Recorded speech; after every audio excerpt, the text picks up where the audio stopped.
Welcome. I'm Katie Winters, and I'm an MLIS student at the San Jose State University School of Information. In this tutorial, I'm going to show you how to get as much information about your ancestors as you possibly can from U.S. federal census records by using two reference tools from Census.Gov. First, the Index of Questions, which lists all questions asked on every census, and secondly, the Census Instructions, which details the instructions given to enumerators for each census. Both of these tools are available online for free. Family history research often starts with census records, and U.S. federal censuses, which have been taken every 10 years since 1790, can be information gold mines. However, people who are new to genealogy research tend to focus on just names and dates, and often miss lots of other valuable information about their ancestors that's recorded in a census. When people do look beyond name, date, and birthplace, they may not realize that the questions asked changed from census to census. So how do you know what questions were asked for a particular year? And how do you know what the enumerators were told to record, and how? These two key reference tools will help make sure you don't miss any important information in census records. The Census Index of Questions lists what questions were asked for any given census. This is important because over the years, new questions were added. Starting in 1810, the census added economic questions. In 1850, it started collecting social data about education, value of one's estate, and mortality data. In 1940, the census asked questions about veteran status and the number of children a woman gave birth to. Some questions seem similar over the years, but have fundamental changes from census to census. Marriage questions are a good example.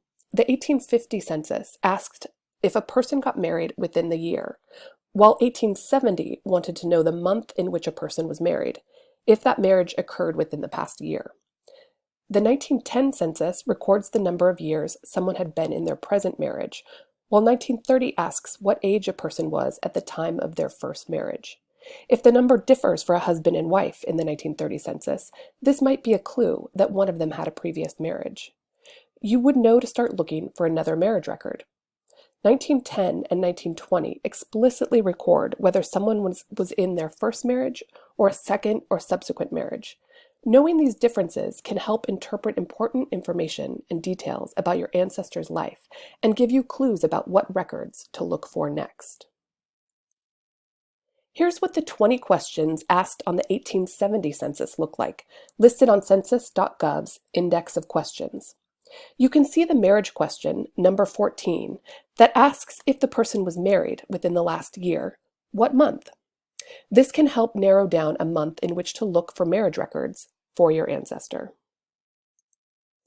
Now that you know to refer to Census.Gov's Index of Census Questions to find out what questions were asked on each census, let's talk more about the Census Instructions reference tool. Instructions for each census from 1790 to 2010 are listed on the left-hand side. Click on the date you are researching and open the PDF file to see the complete census instructions. Let's look at some specific examples. We'll start by looking at the 1910 census and its column of questions about citizenship, specifically the column whether naturalized or alien. Let's say you're researching Harry and Rose Spanier, a husband and wife shown here, who were both born in Austria. Both have 1904 listed in the column for year of immigration to the U.S., under whether naturalized or alien. Harry has the letters PA entered. Rose, however, doesn't have anything entered. Why not? Had she chosen not to apply for citizenship for some reason? By looking at the instructions for the census, you can see that enumerators in 1910 were told that the question whether naturalized or alien only applied to foreign-born males 21 years of age and over. It did not apply to women. Women's citizenship status was tied to their husband or father for girls not of age. The instructions tell us that the PA entered for Harry indicates he had declared his intention to become an American citizen and had taken out his first papers. It's important to note that an entry of NA in the naturalization column does not mean not applicable. It means the person had successfully become naturalized. If the letters AL were entered, that means the immigrant had not begun the naturalization process and was still an alien. By 1920, the naturalized or alien question applied to all foreign-born people, male and female, of any age. We know this by looking at the census instructions for that year. Other questions may seem like they mean one thing, but looking at the instructions makes it clear that they actually mean something else. For example, numerous censuses ask about a person's education. Just because your ancestor doesn't have a yes entered under education doesn't necessarily mean they weren't educated. Often the instructions specified that the question was asking whether a person had attended school within the last year or a similar recent time period. Check the instructions to find out the specifics for the year you're researching.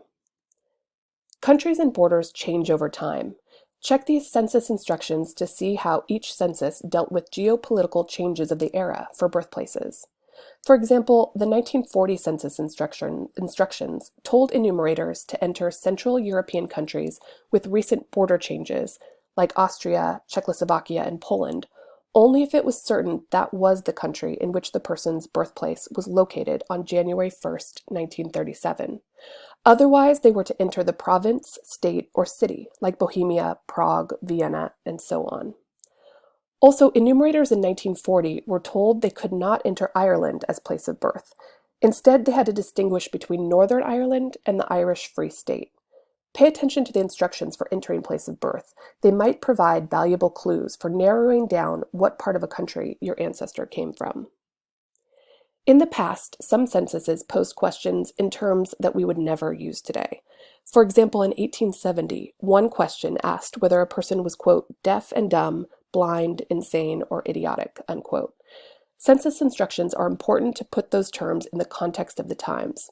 Shown here are the official 1870 census instructions for this question. If a person could not hear but could speak, they were not considered deaf and dumb. Also, a person had to have total blindness to be enumerated as blind. And for a person to be recorded as insane, quote, undoubted insanity, unquote, was necessary. The instructions spelled out that common consent of the neighborhood could determine if one of these terms applied to a person. Here's the 1870 census enumeration for Joshua Norton, a San Francisco resident more famously known as Emperor Norton. Norton proclaimed himself Emperor of North America in 1859, and by 1870, common consent of his community determined he should be enumerated as insane. So even if he didn't self-report that, if the community said this should be applied, the enumerator would enter it. Let's review. When researching census records, make sure you get more than the names, dates, and birthplaces. Using the index of questions and census instructions to better understand what questions were asked and the instructions given to census takers can provide important information about your ancestor, along with rich historical context. For more information on the questions asked in each census, both Ancestry.com and Family Search offer free downloads of blank templates for each census. These templates show the questions asked in every column of the census record. You do not have to be a paying subscriber to access and download these for free from Ancestry.com or Family Search. Here's a tip. Print out a blank template for every census and keep them handy so you'll always know what the columns mean for whatever census you're working with. Here's an example from Ancestry.com of the blank template for the 1870 census, with each column showing the question being enumerated. It's a very handy resource. For more information, please feel free to email me at katie.winters@sjsu.edu. Thank you.